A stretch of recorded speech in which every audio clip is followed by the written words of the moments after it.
February 24th, 1977, Medellín, Colombia.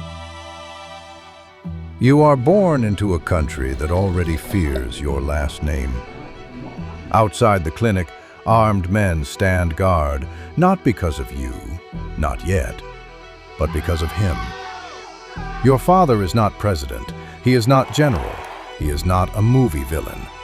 But by the time you can walk, entire neighborhoods whisper his name like a storm warning. You grow up in Hacienda Nápoles, a property so large it feels unreal. Exotic animals, airstrips, lakes, private guards at every gate. As a child, it feels like paradise. As an adult, you understand it was insulation. Because outside those gates, Colombia is changing, and your father is the reason.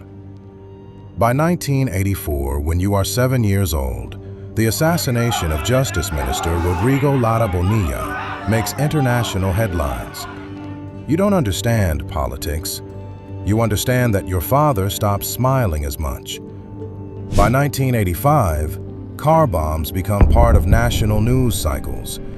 By 1989, Avianca Flight 203 explodes in the sky. You are 12. You watch television reporters describe chaos in Bogotá. And then you watch your father kiss your forehead that same night. That is your childhood. Two realities, one father. In 1991, something strange happens. Your father surrenders. The newspapers say he is going to prison. But when you visit him at La Catedral, it doesn't feel like prison. There are views of the city, music, visitors, conversations. He hugs you and tells you everything is under control. But control is an illusion. In July 1992, he escapes. Now everything changes. The Colombian search bloc intensifies operations. The United States increases intelligence support. Every safe house becomes temporary. You stop sleeping through the night.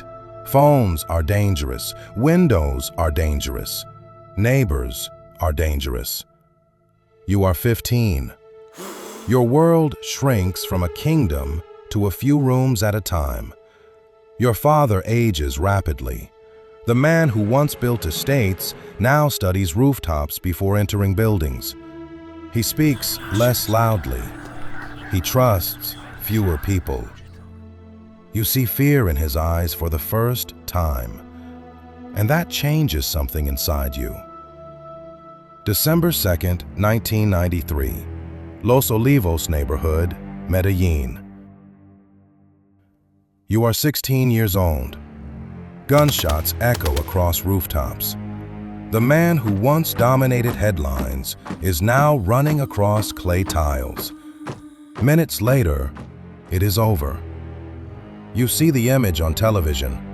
Your father lying on a rooftop, dead. In that moment, you are no longer the son of the most powerful man in Colombia. You are the son of the most hunted man who just lost. The empire collapses instantly. Money cannot buy safety anymore. Your family tries to flee. Germany refuses asylum. Other countries hesitate. Doors close quietly. You travel under uncertainty. Eventually, Argentina becomes your refuge. But refuge does not mean anonymity. You change your name. Juan Pablo Escobar becomes Sebastián Marroquín. But names are not costumes. They do not erase history. You enroll in university in Buenos Aires, architecture. You choose to design buildings instead of watching them destroyed. You walk through campus like any other student, except you are not. You carry something invisible.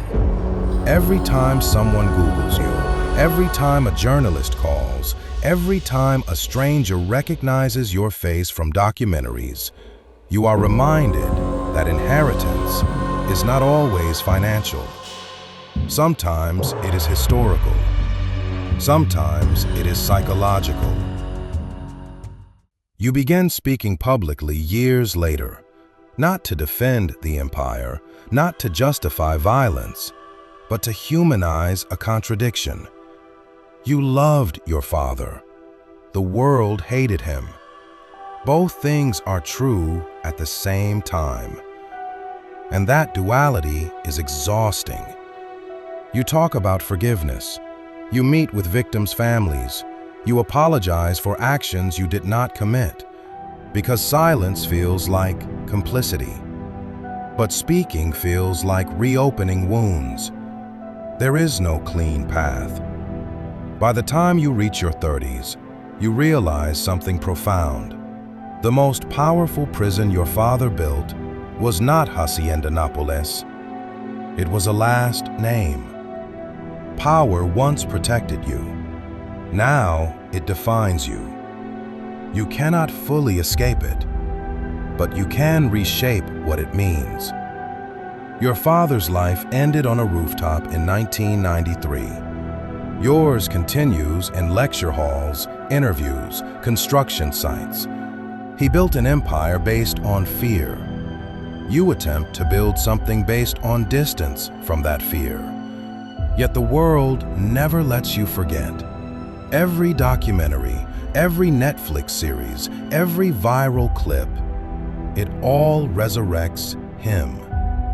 And when he resurfaces, so do you.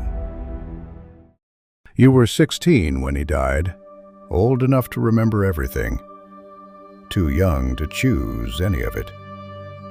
That is the strangest part of inheritance. You did not choose the kingdom. You did not choose the war. You did not choose the collapse. But you inherited the consequences. And the consequences last longer than power ever does. In the end, history reduces your father to headlines. But your life is not a headline. It is a negotiation between love and accountability, between memory and reinvention, between blood and identity. You are not the empire. You are not the rooftop. You are not the legend. You are the aftermath. And sometimes, surviving the aftermath is the hardest role of all.